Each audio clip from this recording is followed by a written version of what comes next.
You have to stop relocating the wee-wee pad. It confuses the other dogs, and I don't want to look at that in the living room.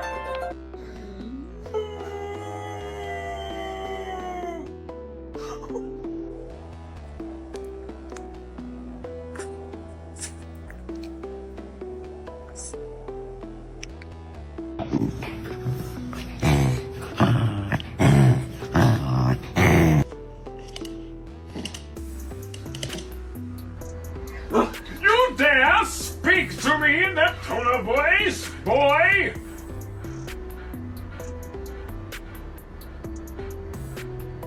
Oh, you must